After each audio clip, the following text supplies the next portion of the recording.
Welcome to the NBA Coast to Coast podcast brought to you by TheLines.com. Coming to you from the West Coast, Josh Lander, joined by Nate Weitzer. He's on the East Coast, and we are looking at two games here on Thursday night. We are getting ahead of this stuff with you nice and early on Wednesday, not too long after the lines came out. So getting a little bit of the early action, but we've got some looks here for you guys, some insights for the first game in this episode as we're looking at my Knicks and the Pistons back in Detroit, Game 6. So exciting stuff there. Also have a Game 6 in the other episode with the Clippers and the Nuggets. So definitely want to make sure to subscribe to that channel. Continue to follow along for the rest of this postseason with us. Nate, let's go ahead and talk about whether or not you think my boys are going to do it, and tell me where you want to start in this one. Yeah, I don't necessarily know if the Knicks are going to win. I would definitely take the Pistons if taking a side here. But my bet is just Karl Anthony Towns over 23.5 points. Cat to pick up the slack, essentially. Brunson is out there hobbled. Mikal Bridges, OG being forced to do more. And I don't know how much they want to rely on that. What the Knicks should be relying on is getting Cat touches down low against Tobias Harris, who the Pistons are insisting on guarding him with because Jalen Duren can't seem to keep him in front. And Cat actually has the most points per possession on post-ups in the entire playoffs. So it's just like, why? It's another like Tibbsism where it's just like low-hanging fruit. Why don't you just go take it? And they just did not get him touches last game.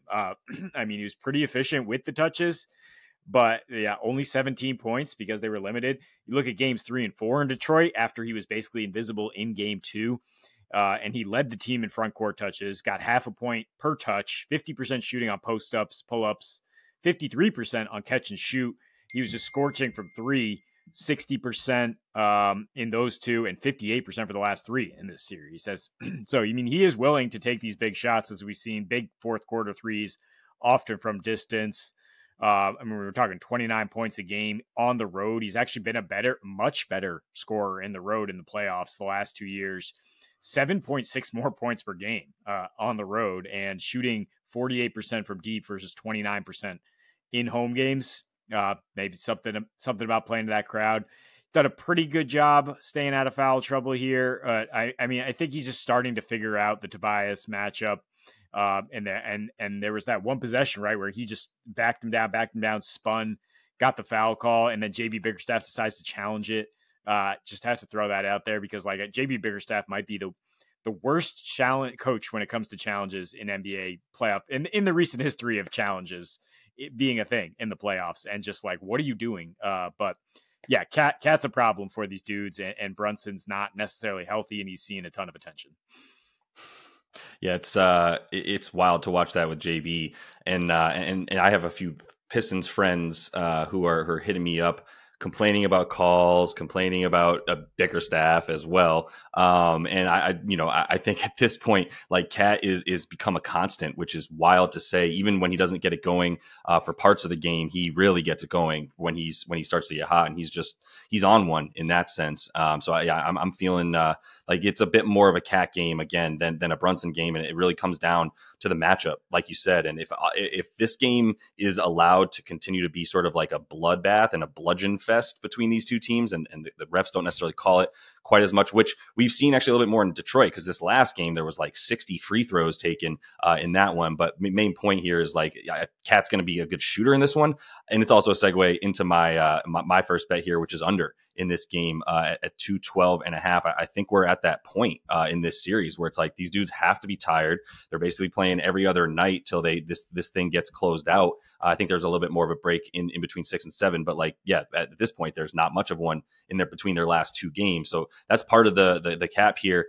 They managed to get over in this last game, but the last game that they played last one at a 97.7 pace, which is now second fastest. So they were picking it up a little bit, probably attribute a little bit of that to Ausar actually playing and not having like 4 fouls in the middle of the third quarter like he's been accustomed to in a lot of this series. But the shooting has come down. The pace has remained low. The last game in Detroit was a 92 pace.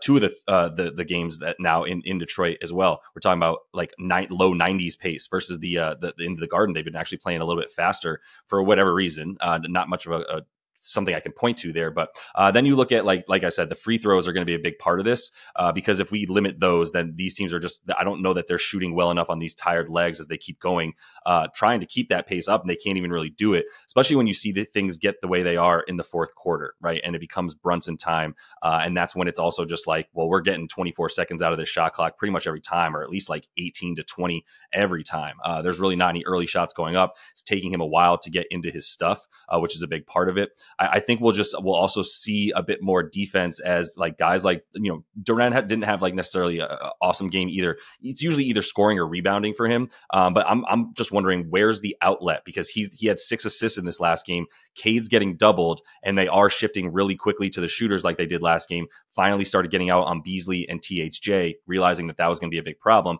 So now you're talking about a lot of like, all right, Duren, what are you doing with the ball when you get it on the free throw line with, one guy in front of you? I still don't necessarily trust him that much. And that could bring a bit more Mitch Rob out there as well, as we've seen him finally in this last game get a few more minutes, which really helped, obviously, on the board. Didn't help at the end, and he wasn't really in on the closing lineup, so it's not like it really matters. But I think you get him back up to, at least 20 minutes, and it might be seeing him at about 25 once again in this one. And that's obviously just going to continue to just take an offensive player off the court and slow things down even more.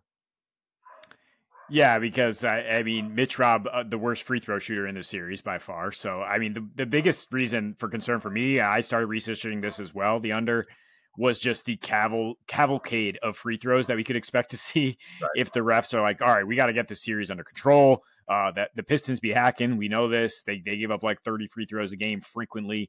The Knicks, have no choice with their tired legs but to be hacking. But otherwise, like in terms of the flow of the offense, like I do not expect either team to shoot very well. The 3-point shooting was abysmal last time out because of the defense. And I think I support that for sure. If we're taking a total, that we stick with the under here in this black and blue series. I'm going to go under with Jalen Duren, who you mentioned, 15.5 points and assists, and leave out the rebounds, please. But yeah, I mean, there are a lot of ways to cash this. You hit on it a couple games ago because he could get in foul trouble. He could wind up losing minutes because he's having trouble guarding Cat, and maybe Beef Stewart or Paul Reed have better opportunities there. But I mean, he's just very not involved offensively. Like he really, even to get the points that he got in that last game were some luck box finishes where like Cade accidentally airballed and it landed in his lap, or like things like that. Like it was very helter skelter. They're definitely not running anything for Duren. I know he's like the lob. Him and Cade had a great lob connection in the regular season. It is not happening right now in the playoffs. Just 11% usage in the last two. He's not particularly strong with it in the paint. Like he might be able to get these offensive rebounds, but if the refs are allowing like a little bit of like hand fighting, like he brings the ball down and Josh Hart's just like, no, that's mine now. Like he's just a young buck who just doesn't understand the strength you have to have in the playoffs. I mean, he's probably the strongest dude out there, but he's strong with the ball. And I mean, he's dead last on the team in terms of time of possession per touch, 8th in points per touch in these last two. And he's getting he's 4th in terms of even getting touches. The 5 assists per game in his last two, that was an eyebrow raiser. And turns out, yes, that is on 5 potential assists. So that is just, again, pretty lucky to get every single potential assist to go down. His line's only 2.5 assists here, and it is implied over big time. But I don't think that the points are going to be there. Like double-digit points or right around there is questionable. Like I think I project him for about 10 points here, and I don't think he's getting 5 or 6 dimes again.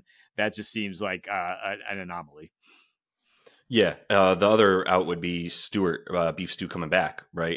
There's been a correlation between Duren playing more minutes and Stewart not being out there. It's not even just fouls for Duren that have taken him out, which not guarding Cat has definitely helped that. It's a big part of the handicap to taking over on Cat. It's also a lot of the lack of Beef Stewart, right? Like they don't want Paul Reed out there. Like B-ball Paul has been getting 8 to 10 minutes. Can't really go with anybody else. You need at least one guy out there. The Knicks are going to have one of Mitch Rob or Cat out there. So yeah, I think at this point they'd rather have Beef Stew, and he gets 15 to 20, let's say, versus Paul Reed's like 8 to 10. That would cut into Duren as well. But I'm also going under for his mate here for Cade Cunningham, but it all adds up when we like an under for the game in general. That I don't know what would change for Cade. Like I guess he could hit a few more threes, but I actually went back and watched all of his attempts in the last 2 games. Still just like all of them are bad, man. He's got a hand in his face from basically 27 feet out. He's got like OG up on him, and they're selling out. Like we've talked about that. So you can still get under 27.5 points for that. But like we talk about, if referencing NFL blitz here, it's a suicide blitz every time. It's all out. It's every single person that has their eyes on Cade, and then they're willing to go with, all right, I guess Jalen Duren, or first pass to Malik Beasley or THJ. Obviously, when they can get it to Tobias, the problem is Tobias is usually 2 passes away from the double team, and that's, I don't know if maybe they bring him more in the action, because I would rather have him involved in the action. But Tobias owns the just side of the court. That's where he stays and lives, and that's until they bring him out from there. I don't really trust the next guy, even if it's like Dennis Schroeder. I don't trust his 3-point shot when he doesn't have a lot going for him. So it's another reason I don't like the points. But for Cade specifically, like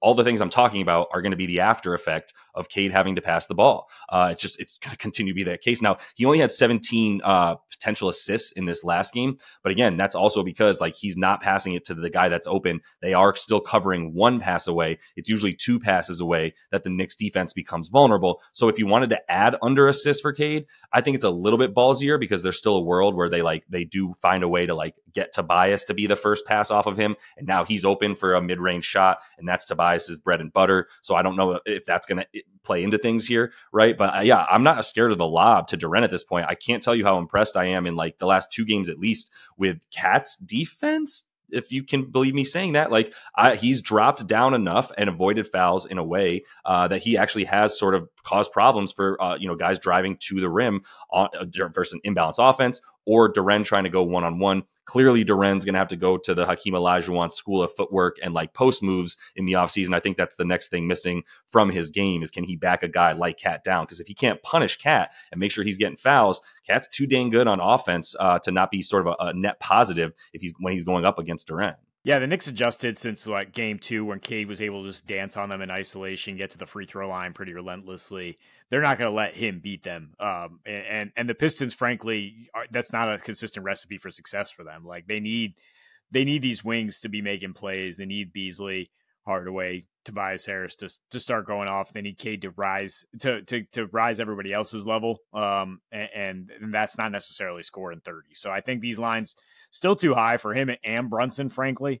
I mean, but that might be like just based on what we saw last time out and how they blitzed the other team, just blitzed these guys completely, getting the ball out of their hands. But maybe rather than fading both, I mean, you can get Cat to lead the game in scoring at 4-1. If you do like a little ladder play there for Cat to be like 25, 30, it's not out of the realm of possibility. That's a great call. 4-1 is a great price for Cat to lead the game in scoring. So nice find. I think I'll be jumping on that. So good look there. But yeah, because I agree with, by the way, like Brunson, there's just so many outs for him going under, including another tweaked ankle, probably his wrist. I don't know what part of him is not injured right now, but he is just flying to that rim like a bowling ball, and it's taking its toll on him. So that is all the time we have for you in this one. Go New York if we can. Sorry to y'all Pistons fans. But either way, we do have another episode up for the other game. So make sure you check that out. Subscribe to the channel. Don't miss any of this action moving forward. And until we see y'all next, happy betting.